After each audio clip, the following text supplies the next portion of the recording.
안녕하세요. 박영춘입니다. 개정된 농지법을 두고, 개정된 농지법을 두고 설왕설래가 참 많아요. 말들이 되게 많습니다. 누가 보면 법조문을 가만히 한번 제가 읽어봤거든요. 그런데 유튜브라든가 이제 그런 분들 하시는 분들이 좀 잘못된 지식을 좀 전달하는 경우가 많아요. 그래서 제가 오늘 한 개정된 게 한 10가지 정도 되더라고요. 요걸 한번 총 정리해 드릴게요. 제가 법조문을 일일이 다 봤거든요.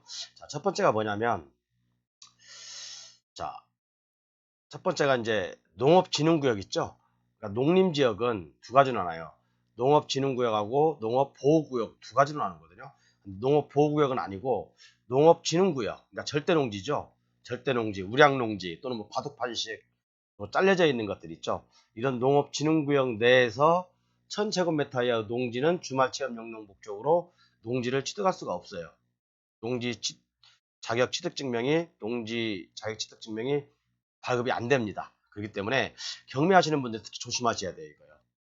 내가 만약에 1000제곱미터 이하 절대농지에서 1000제곱미터 이하를 낙찰을 받았어. 그런데 주말 체험 영농 목적으로 낙찰을 받았는데 농지증이 발급이 안 될 수가 있습니다. 제가 예를 한번 들어볼게요. 이 예를 들어서 이제 요거거든요. 요게 이제 좀 내려볼게요. 용도 지역을 보면, 자, 보면, 농업진흥구역이라고 돼 있죠. 농업진흥구역에서는 아까 뭐라고 했죠? 1000제곱미터 이하는 주말 체험 영농 목적으로 농지증이 발급 안 된다. 그렇기 때문에 보증금을 못 수당할 수가 있겠죠. 그래서 이런 1000제곱미터 이하를 취득하려고 할 때는 상당히 조심하셔야 됩니다. 여기도 보면 120제곱미터거든요. 그러니까 조심하셔야죠. 그리고 두 번째는 뭐냐면, 밖에 이제 농지법을 설명드리고 있는 거예요. 제가 경매와 비교해서요. 그 다음에 이제 공유농지. 두 번째는 공유농지를 취득하는 경우 면적과 구역을 특정해야 농지증이 발급됩니다. 예를 들어서 이게 이제 n분의 1로 돼 있어요. 그러면 뭐 어디가 내 땅이고 어디가 네 땅인지 모르잖아요. 그죠? 그런데 앞으로는 농지증을 받고 싶으면 구역을 정하라 이거예요. 구역을 정해라 이거예요. 그런데 내가 낙찰을 받았어. 그죠? 그러면 공유자들이 동의해줄, 동의해줄까요, 과연?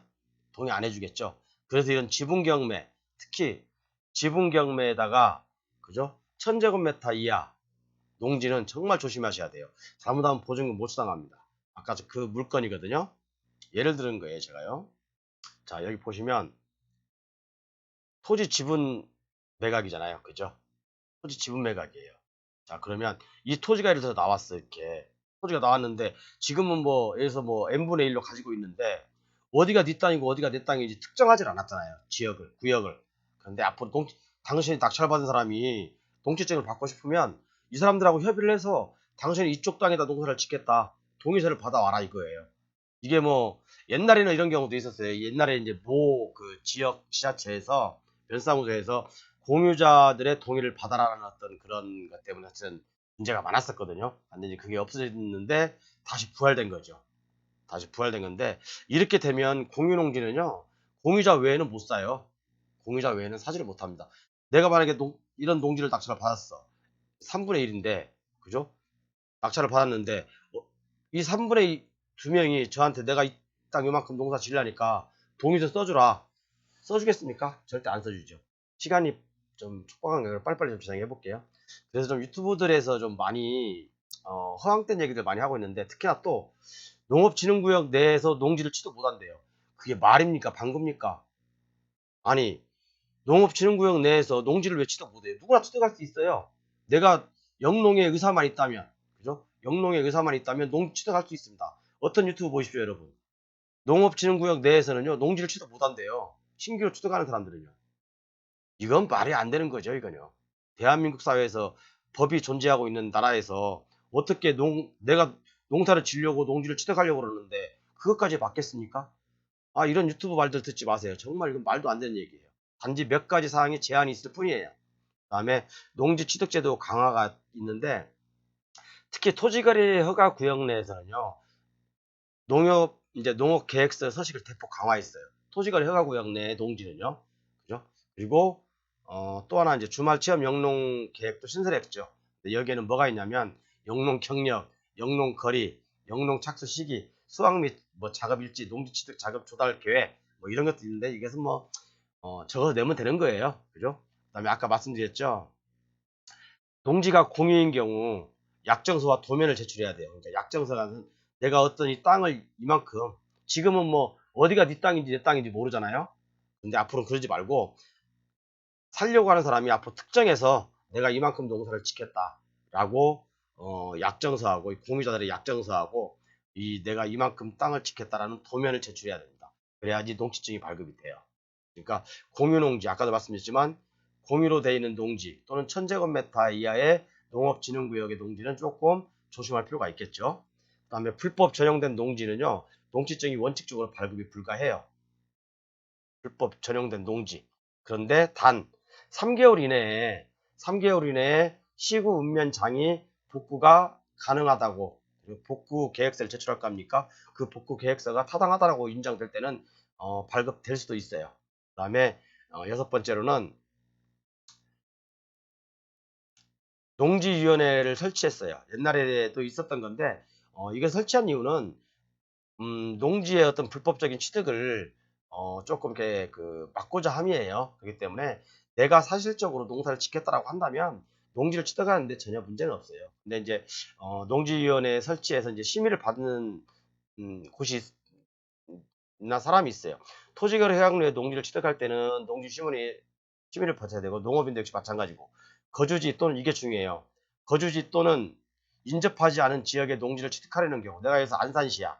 안산시하고 인접한 곳이 바로 화성시죠. 화성시를 취득하는 경우는 괜찮아요. 농지위원회에 심의를 안 받아도 돼요. 그렇지만 저기 뭐 당진, 서산 이쪽에 내가 농지를 취득하고자 할 때는 농지심의위원회에 심의를 받아야 된다는 얘기죠.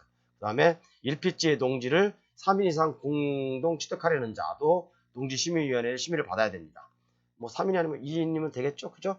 뭐 피해갈 수 있는 방법 맞죠. 또는 외국인 또는 외국 국적자 이런 사람도 받아야 되고요. 10분 안에 설명을 하니까 힘드네. 그 다음에 7번째는 농지의 사후관리를 강화했어요. 이제 법이 개정된 거 보니까 5년 이내 범위에서 농지 취득 자격증명이 발급된 농지도 역시 이용 실태를 조사하게 되고 매년이요. 지자체에서 농지 소재지 또는 이와 연접한 지역에 주소를 두지 않은 사람이 농지를 취득한 농지 이것도 역시 매년 실태를 조사하게 됐고요. 일필지를 공유로 취득하는 경우도 매년 실태 조사를 하게 되고 농업법인 또는 토지거래가 구역 또 외국인 이런 것들이 역시 매년 농지 이용 실태를 조사받게 됩니다. 그 다음에 농지를 임대차 한 경우 이런 경우는요. 체결, 변경, 해제 시에 계약서 및 농지 대장에 기재를 해야 돼요. 좀 많이 까다로워졌죠.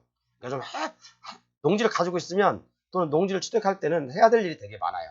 그 다음에 농지에 이제 우리가 뭐 보면 농지의 고정식 온실, 버섯재배사, 축사, 곤충사육사, 농막 등 특히 농막 그죠?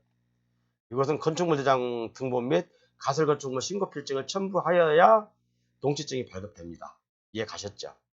그러니까 좀 이런 것들이 농지에 이런 것들이 설치되어 있다. 그러면 건축물 대장 등본이나 가설건축물 신고 필증이 있어야 돼요. 안 그러면 농지증 발급 안 됩니다. 그 다음에 농지원부가 농지 대장으로 바뀌는 건 다 알고 계시죠? 옛날에는 개인별로 이렇게 농지원부가 돼 있는데 지금 이제 바뀌었죠? 지금 앞으로는 이제 필지별로 농지 대장이 발급이 됩니다. 그리고 주말 체험 영농도 농지 대장의 기재 대상이에요. 그리고 지금 옛날에는 거주지에서 농지 대장을 만들었지만 지금은 농지 소유지에 화성시에 있으면 화성시에 어떤 그런 농지원부가 만들어집니다. 그리고 이제 위반시 벌칙이 있는데 이게 많이 강화됐어요. 여기서 이제 위반시 벌칙은 농지법에 상세히 나와 있습니다. 벌금 얼마, 뭐 과태료 얼마 이렇게 나와 있으니까 여러분들 농지법 치셔가지고 한번 보시면 재밌어요. 그러니까 우리가 경매하는 사람 입장에서는 주의할 점이 뭐죠? 농지증이 발급돼야 되는데 농지증이 발급 안 되는 경우가 있죠. 특히 공유농지 또는 농업진흥구역에서 1000제곱미터 이하 어떤 사람들이 아까도 말씀드렸지만 농업진흥구역의 농지는 취득할 수 없다고 하는데 정말 그것은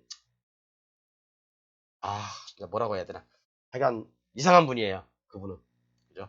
그러니까 이런 거 한번 참고해 보시고요. 제가 사실은 지금 11시, 12시가 다 됐는데 좀 피곤해서 성의 없게 하더라도 이해하십시오.